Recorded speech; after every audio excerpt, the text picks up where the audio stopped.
Hello everyone, it is Jazz here, and today I'm going to do the in or out tag, and this was created by Rick McDonald. I will link you to the original video in the description. The concept of the tag is basically you go through a list of different reader habits or tropes, and you say whether you're in, basically you like those things, or whether you're out, you don't like those things. I thought it would be a fun way for you to get to know me as a reader. I don't think I've really talked about any of my standpoints on any of these topics before, or any of these tropes, so let's just jump into it. I've got to take off my socks before I can do this. My feet are hot. This is just how I roll. Number one, reading the last page first. This is an out for me. I don't want to be spoiled on the end, but also I don't think I'd actually understand what was happening if I just read the last page, so I don't see how it would benefit me. Number two, enemies to lovers.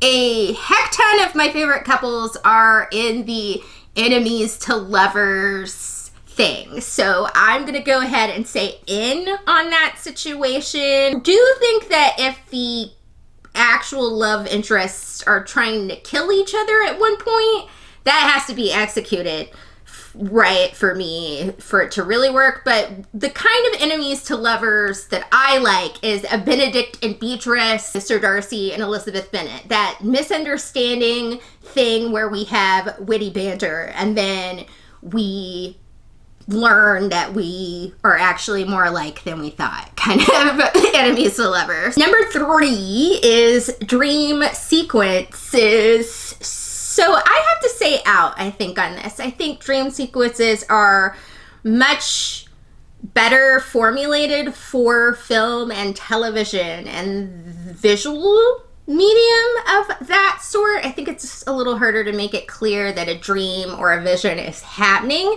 An example I would say would be when I read Dune and I thought Paul was having a dream or a vision near the end of the book, and then it turned out it was a time jump. Number four is love triangles. I'm gonna say in for this. There was a time when love triangles were super oversaturated in media, and so I can understand why it's not everybody's cup of tea, because I think there was just a lot of it at one point. And I do know that love triangles can just be there to be there or be really badly executed, but for the most part, I think that love triangles can work if done in a really well executed way, and especially if the author is smart enough to sort of turn the trope on its head a little bit. Probably love triangles are a little bit of a harder sell in contemporary real world situations and genres than they are in paranormal fiction or urban fantasy, post-apocalyptic or dystopian literature. I think in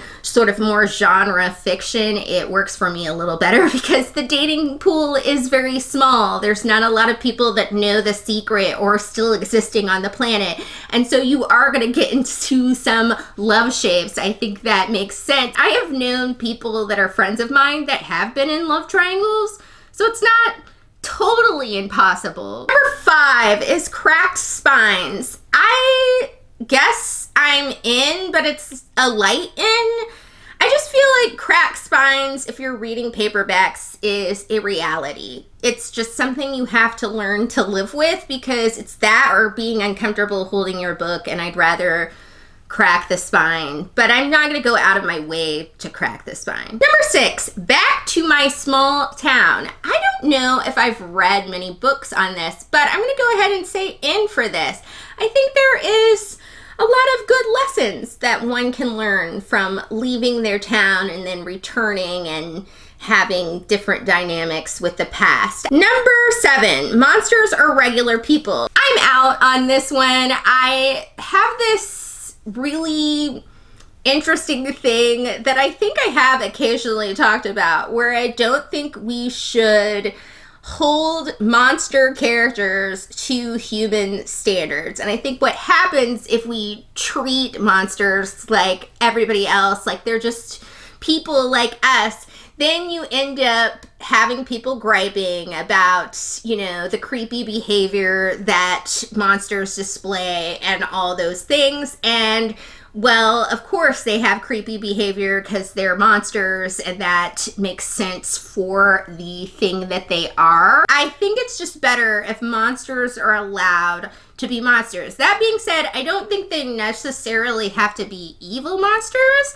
I think there is room to sort of use them as a allegory for a variety of things, either bad or good, but I do think that it doesn't really make sense to hold them to human standards. And I think if we depict monsters as just being like everybody else, then that's what your brain automatically wants to do. 8 is no paragraph breaks. I don't actually think I've read anything with this. I'm assuming no paragraph breaks, maybe I'm just a dummy, means that there's no like indentation or any break to show that this is a new paragraph. And if that isn't the case, I'm definitely out. I have a hard enough time like focusing for long periods of time reading the written word because I'm ADD, dyspraxic, and slightly dyslexic. So anything that's going to make it harder for me to read,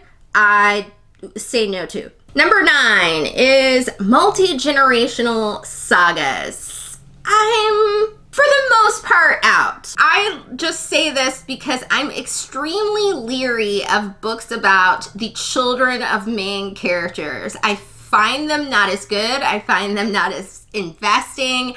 I find that I have to keep track of too many characters. I'm leery, and I don't tend to enjoy them as much as I did the original plot.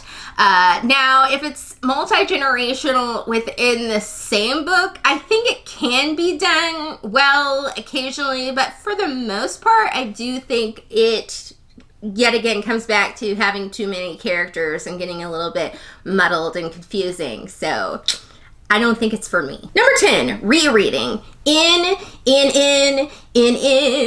I love rereading with all my being. I love seeing new things. I love catching new references. I love getting new things out of a book as I get older and have new knowledge and experience.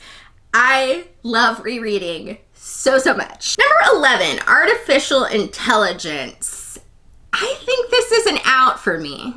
I don't think artificial intelligence is something that I'm particularly interested in, and I just say that because I don't think I've picked up many books where that was the main focus, if any. So it must not spark joy in me. Number 12, drop caps in books. This is an in. It's so beautiful. It just makes your reading pretty. That definitely sparks joy. Happy endings. I actually don't really have a very strong opinion one way or the other on this, but I'll go in.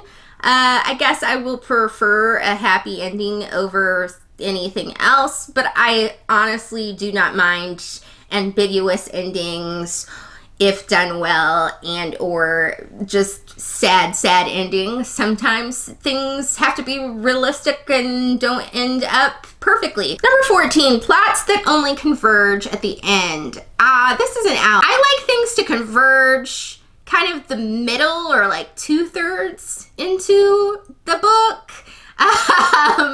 So while I guess there's a time or place for this type of story, I think that it does irritate me when nothing's really coming to fruition by that true climax point in the story. Number 15, detailed magic systems. Out. I'm not really huge on magic systems in the first place, but I think the real thing about it is A, I like a little bit of mystery, and B, I would say is because I like character-driven narrative. And I feel like the more complex your magic system or things like that get, the more we have to explain it, and the more it takes away from me getting to know the characters and other elements of the world building, which I honestly find more interesting. Number 16, classic fantasy races. 100% in for fantasy races. Give me the dwarfs, the elves, the fairies, the hobbits. Number 17. Unreliable narrators, 100% in. I like a good unreliable narrator because I like the psychology of people, and that's what unreliable narrators offer you in all their unreliable goodness. 18, evil protagonists. Not sure how I feel about this one. I think I will say out though. There's one thing to have an unreliable person or an unlikable person, but I do think that I have to see some sort of redeeming quality to invest fully in the character, or a evil protagonist would have to be super, super interesting and really based in a moment of psychology. And I just don't know if every author is going to offer you that. But also, I think evil protagonists work better, yet again, in film and television than they do in books. And that's because books, you have to spend more time with that character and really like live in their worldview and their world, whereas TV shows and movies, they finish or they're done, or you don't have to, you can like shut it off at some point. Number 19, The Chosen One. I'll say out for this. I don't find it a trope that strikes my interest, and it's not even that I haven't even enjoyed things that are this trope, but I do find it hard to make interesting for me character-wise as somebody that likes character-driven narratives. Number 20, when the protagonist dies. I guess I'll say out. If you expect a character to live, it does take some of the stakes out of it, but I will say that I'm not super excited for a character to die that's the protagonist unless I honestly don't like the protagonist, which has happened. 21, really long chapters. Out, out, out, out, out. I'm particularly as an adult out on this, I think, because you want to be able to sit as an adult and complete a chapter. And if the chapters are really long, you can't. But also, I realized that I really struggle with long chapters when there is a page break to switch perspectives of what's happening in the story. And I don't know why that can't be just a new chapter. If it's going to be a long chapter, the whole chapter should be about one thing or one element of the story and one perspective. And if we're switching those things, then we should just make a new chapter for that new element of the story or that new perspective. I don't see why we need to drag out a long chapter. Also, I don't know about you, but when there are shorter chapters in a book, I feel like I progress through the book so much faster for whatever reason. And if you have figured out what that reason is, please tell me. Number 22, French flaps in books. I'm not really passionate either way, but I'll say in. Number 23, deckled edges. I am one of those few people apparently that are really in for deckled edges. I just like the tactile vintage feel of a deckled edge. I understand that you can't easily like flip through the pages if you want to see like where you are in the book, but honestly that doesn't bother me. And I really also like that it does kind of mean that your pages are a little thicker and it's a little easier to turn the page. Number 24 is signed copies by the author. I'm going to say out. I think that signed copies by the author would just make me paranoid about picking up the actual book and reading it. That's just a thought that I had. But honestly, I have one or two signed copies of books, but I didn't get to meet the author and get them signed. They just are signed. And to me, the signing element of a book would be about the experience of actually getting the copy signed and meeting that author. And I think I would just maybe be more excited if I was meeting authors and getting them to sign my book, but I think I wouldn't even care if they signed my book. Like, I'd just be more excited about the experience than the actual signed copies. Number 25, dog earring pages. I don't feel one way or the other about dog earring pages. Honestly, I will say in my personal experience, this is not an in or out answer. I'm usually more into dog earring pages for quotes or something in a paperback than in hardcover for whatever reason. And the last one, number 26, chapter titles instead of numbers. I hate to finish this off with a non-answer. I love a good chapter title, and that's because I think it gives every book a little bit of a witticism to it, a little bit of whimsy when there is a title instead of just a number, and I love that. On the other hand, if you, like me, like to occasionally switch between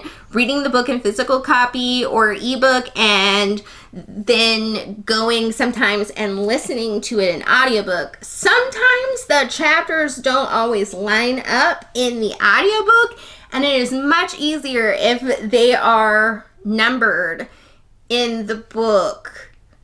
So I guess my ideal answer would be both. All right, that was the in or out tag. Hopefully you guys enjoyed this video. Remember to check out my social media links below if you want to follow me on other stuff. Also, if you want to check out my music with my group with my mom, Echo Mentry, there's a link tree below to do all of that. Also, drop me a comment, leave me a like, helps with the YouTube algorithm. It's super cool, and subscribe if you would like to and feel so led. All that being said, that is it for today, my fabulous people. I will see you all soon. Bye.